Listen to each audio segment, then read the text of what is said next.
முருகன் பிறந்த கதை. ஒரு காலத்தில் சூரபத்மன் என்ற அசுரன் தேவர்களை மிகவும் துன்புறுத்தினான். அவன் மிகுந்த சக்தி பெற்றிருந்ததால் தேவர்களால் அவனை வெல்ல முடியவில்லை. தேவர்கள் அனைவரும் சிவபெருமானிடம் சென்று உதவி கேட்டார்கள்.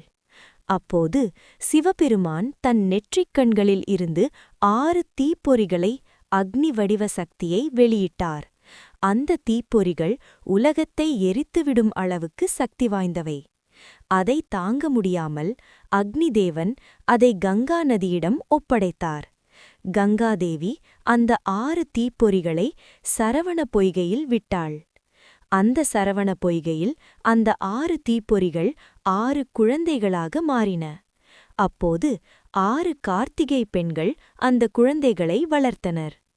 பின்னர் பார்வதி தேவி வந்து அந்த 6 குழந்தைகளையும் ஒன்றாக இணைத்து ஒரே குழந்தையாக மாற்றினாள். அப்போது அந்த குழந்தைக்கு 6 முகங்கள் தோன்றின. அதனால் அவர் ஆறுமுகன், கார்த்திகேயன், சுப்பிரமணியன், முருகன் என்று அழைக்கப்பட்டார்.